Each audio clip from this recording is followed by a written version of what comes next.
ቀን ያመለኩ ብሎ ወንድማችን ከአዲስ አበባ የጠየቀን የነሱ ሶላት እንዴት ነው ብሏል።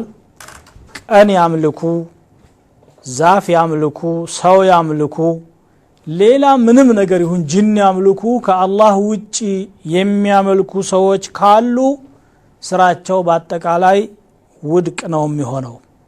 ይሄንን ደግሞ አላህ በቁርአኑ ነው የነገረን። ምናልባት አንድ ቀን የተለየ በረከት አለው፣ ይሄ ቀን የተለየ ስጦታ ይሰጠናል፣ እንደዚህ አይነት በቀኑ ላይ የተለየ እምነት ያላቸው ከሆኑ ማለት ነው። አላህ በቁርአኑ ምንድነው ያለው?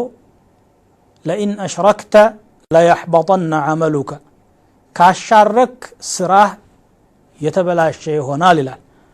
ወለው አሽረኩ ለሐቢጠ ዐንሁም ማ ካኑ የዕመሉን፣ ቢያሻርኩ ኑሮ የሰሩት ስራ ሁሉ ይበላሽባቸው ነበረ ይላል።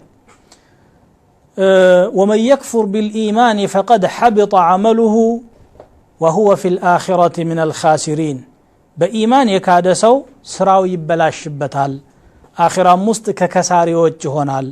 ወቀድምና ኢላ ማ ዐሚሉ ሚን ዐመልን ፈጀዐልናሁ ሀባአን መንሱራ፣ የሰሩትን ስራ መጣንበትና የተበተነ ብናኝ ወይም አተም አደረግነው፣ እልምልም አደረግነው ይላል ረብል ዓለሚን። ስለዚህ ስራዎች ተቀባይነት እንዲኖራቸው አላህ Subhanahu Wa Ta'ala ዘንድ የግድ ከሽርክ መጽዳት መቻል ያስፈልጋል።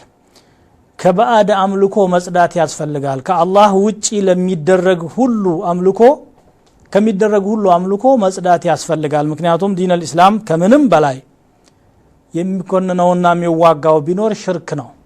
የማይማር ወንጀልም ካለ ሽርክ ነው። አላህ Subhanahu Wa Ta'ala በቁርአኑ ነው የነገረን።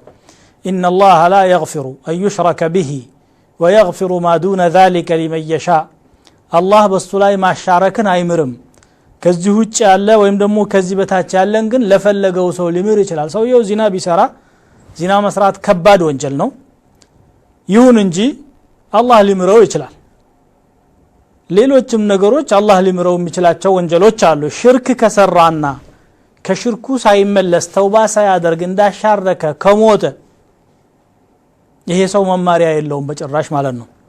ወማቱ ወሁም ኩፋር ብሎ አላህ በቁርአኑ እንደገለጻቸው በኩፍር የሞተ እንደሆነ። ስለዚህ እነዚህ ወገኖች መጥቀም፣ መጉዳት፣ መስጠት፣ መንሳት፣ መግደል፣ ማደህየት፣ ማክበር፣ ህይወት መስጠት፣ ልጅ መስጠት የሚችለው አላህ ረብል ዓለሚን ብቻ መሆኑን አምነው ቀንን ከማምለክ ራሳቸውን ነፃ ማድረግ አለባቸው፣ ስራቸው ተቀባይነት እንዲኖረው። ሶላት ሲቆሙ አላሁ አክበር ኢያከ ነዕቡዱ ወኢያከ ነስተዒን፣ አንተን ብቻ እንገዛለን ባንተው እንታገዛለን ባሉት አንደበታቸው ዞር ብለው ደግሞ ሌላን አካል ማምለክ ሽርክ ስለሆነ ሽርክ ከምንም በላይ ኢስላም የሚያወግዘው የሚቃወመው ወንጀል ነው፣ ልንጠነቀቀው ይገባል ይላል እላችኋለሁ።